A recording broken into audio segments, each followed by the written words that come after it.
Mesdames, Messieurs, vous l'avez certainement compris, c'est un autre plaisir, un autre rendez-vous honoré, c'est lui de faire la balade de la presse nationale et internationale avec vous. Et comme depuis hier, je suis avec une dame, elle, c'est Albertine Bichaga. Bienvenue. Merci Serge Tetka, bienvenue à vous, chers téléspectateurs de Cameroun Zone 4. Voilà, tout de suite, nous commençons avec le quotidien national Cameroun Tribune qui est parvenu à notre rédaction ce jour et qui nous parle justement du sommet sur la sécurité dans le golfe de Guinée avec à sa grande une concertation au sommet. Il faut dire que 11 chefs d'État et de gouvernement sont à Yaoundé. Ce sommet s'achève aujourd'hui. Avec l'anecdote, on parle également du sommet de Yaoundé. Autre titre à la une concernant donc ce sommet, Yaoundé organise la riposte. Terrorisme donc, Yaoundé organise la riposte. Tous les États du golfe de Guinée sont aujourd'hui menacés de déstabilisation à partir de leur position maritime, au-delà de la piraterie et de la contrebande. La menace djihadiste se précise. Le golfe est miné. Lire donc le dossier dans les colonnes du journal L'Anecdote. Toujours à la une de l'anecdote concernant la sécurité du golfe de Guinée, son Excellence Obiangema, nous dit ce journal, est un hôte de choix aux assises de Yaoundé. Mandat des députés, nous sommes toujours avec l'anecdote de danger qui vient de l'article 15 de la Constitution. Page 3 pour plus de détails. En page 4, il y a une lettre ouverte que nous présente ce journal en nous présentant le premier épître de Iya Abia. Et puis on y va avec le quotidien Le Messager pour reparler une fois de plus du sommet du golfe de Guinée. C'est l'information, l'actualité brûlante de la semaine. Pourquoi d'autres chefs d'État ont boudé Paul Biya? C'est la question que se pose le quotidien ce matin.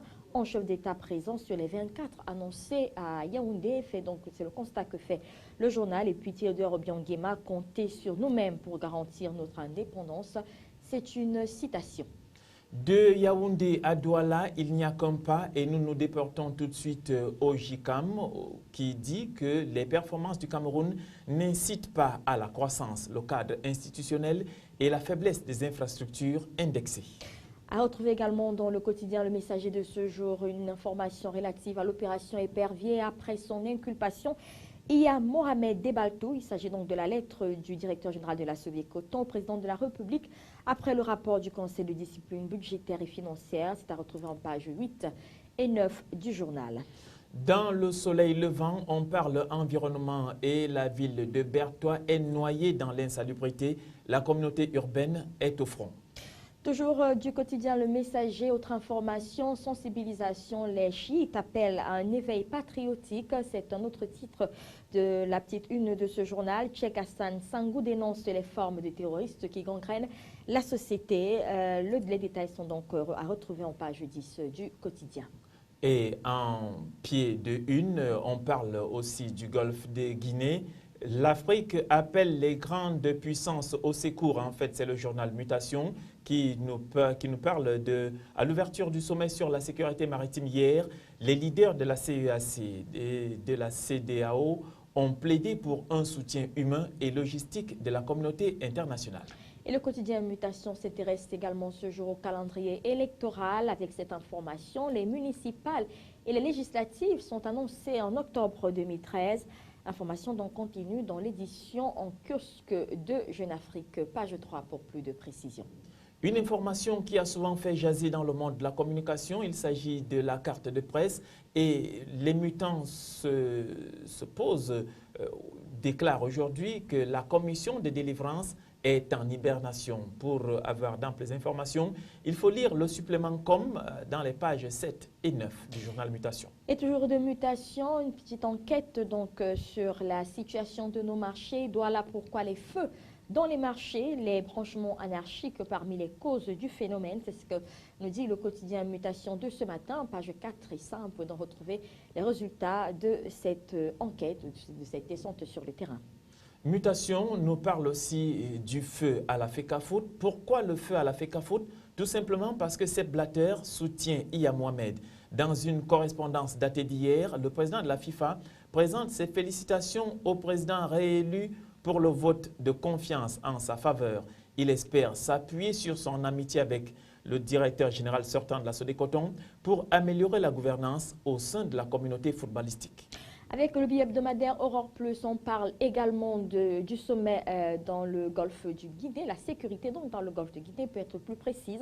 Pourquoi Paul Biya a été boudé par ses homologues africains? Une fois de plus, la question se pose à la une de ce billet hebdomadaire, donc à la page 5 pour les précisions.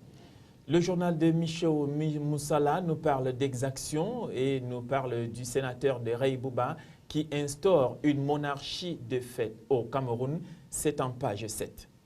Mouvement marafiste, le frère de Chiroma dévoile la double face d'Ia Mohamed, de page 9. Toujours dans le quotidien, le billet hebdomadaire Aurore Plus. Nous parlons d'économie avec ce même journal et on nous présente ici les surliquidités bancaires et financement des PME. Déportez-vous en page 4. Camerco, le DG défie le gouvernement. C'est toujours une information relayée par Aurore Plus de ce jour. En page 11 donc pour les précisions. En page 6, Aurore nous parle de santé et nous présente les dangers d'une consommation abusive des antibiotiques. Avec le parcours, c'est un autre journal de la place économique. Donc, c'est d'autres informations qui sont à la une. Les fondements d'une guerre permanente, c'est le titre qui barre la une de ce journal ce matin. Des édiles qui narguent leur tutelle au quotidien, des autorités administratives qui veulent se substituer aux maires. Lois et règlements bafoués de part et d'autre. Page 6 du parcours réel. Effectivement, il fallait préciser ici que c'est du parcours réel dont il est question. Et en page 9, le parcours réel nous parle de politique avec la nouvelle dynamique politique qui est à la conquête du pouvoir. On reste donc avec le parcours pour parler de toute autre chose, un peu du Sénat. Thomas Toboyoum, le sénateur tant attendu de la région du littoral, c'est ce que pense le parcours réel. En page 3, donc, pour retrouver les détails concernant cette déclaration. En page 2, le parcours réel nous parle de Camille Mouté-Abidias avec une citation « Préserver et promouvoir les identités ». Appelé à modérer la thématique, les conditions de compétitivité des entreprises de sous-traitance à la deuxième édition des Journées nationales de la PME tenues le mois dernier, le DG du Fonds national de l'emploi a demandé aux promoteurs des PME de transcender leurs différences pour devenir compétitifs.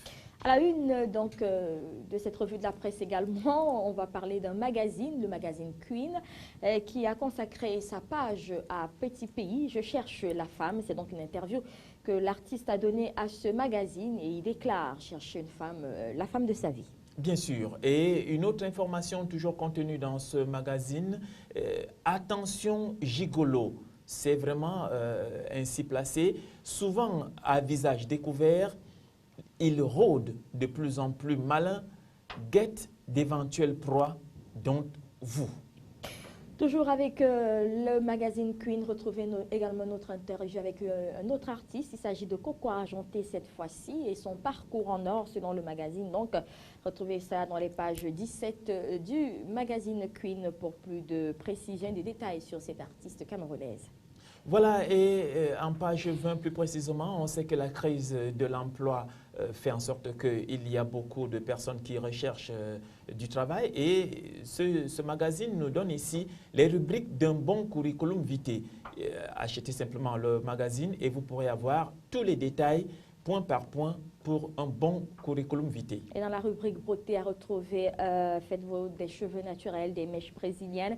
C'est également notre dossier sur lequel débat le magazine Queen de ce jour. Avec donc la revue de la presse, on y va pour la page internationale. Tapis à l'heure des comptes, c'est la une d'aujourd'hui en France. En termes de détails, il faut simplement dire, alors que l'homme d'affaires était hier en garde à vue, notre enquête sur l'état de son patrimoine et sur ce qu'il risque de perdre.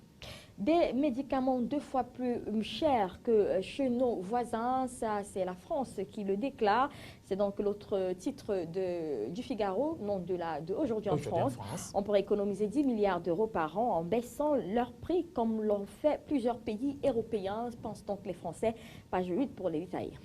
Un autre journal, un quotidien, c'est La Tribune qui nous présente la Chine et le pays de Hu Jintao veut purger son système financier. En termes de détails, il faut simplement comprendre que les autorités chinoises sont résolues à réorienter le crédit qui a une fâcheuse tendance à favoriser la spéculation et générer des créances douteuses. Objectif, une meilleure allocation des ressources pour conforter une croissance économique plus modeste mais plus saine. La bourse de Shanghai a mal réagi et chute spectaculairement de 5,3%. Actualité, nous sommes toujours avec La Tribune. Le niveau des prix en Allemagne s'écrée de sa compétitivité. C'est ce que pense donc le journal La Tribune. Les prix allemands sont inférieurs en moyenne de 1,3% à ceux de la zone euro. Seraient-ils les garants de la compétitivité allemande? C'est la question que se pose le magazine, le journal. Bien sûr, on parle cette fois-ci du crédit et plus précisément du financement des PME par les banques. Les patrons des banques font valoir leur qualité d'entrepreneur pour justifier de ne prêter qu'aux entreprises qui peuvent les rembourser. Et à lire également à la une du Figaro ce jour, 2013, les déficits explosent. Le déficit de l'État fixé par la loi de finances à 61,5 milliards pourrait dépasser 80 milliards à la fin de l'année. L'écart de prévision se montre à 20 milliards selon Gilles Carré, président de la commission de finances à l'Assemblée. Les dépenses ne sont pas à maîtriser. On parle cette fois-ci de politique un peu à l'Union européenne avec Montebourg et Barroso. Rien ne va plus entre Paris et Bruxelles. Arnaud Montebourg accuse Manuel Barroso d'être le carburant du Front National. Le président de la Commission européenne réplique: certains souverainistes de gauche ont le même discours que l'extrême droite. Après la querelle sur l'exception culturelle, l'auteur chambrule entre la France et la Commission. Voilà, c'est donc la fin de cette édition de la revue de la presse. Merci de l'avoir suivi. Les informations se poursuivent sur CAMnews 24. Bonne journée à vous, Serge Kika.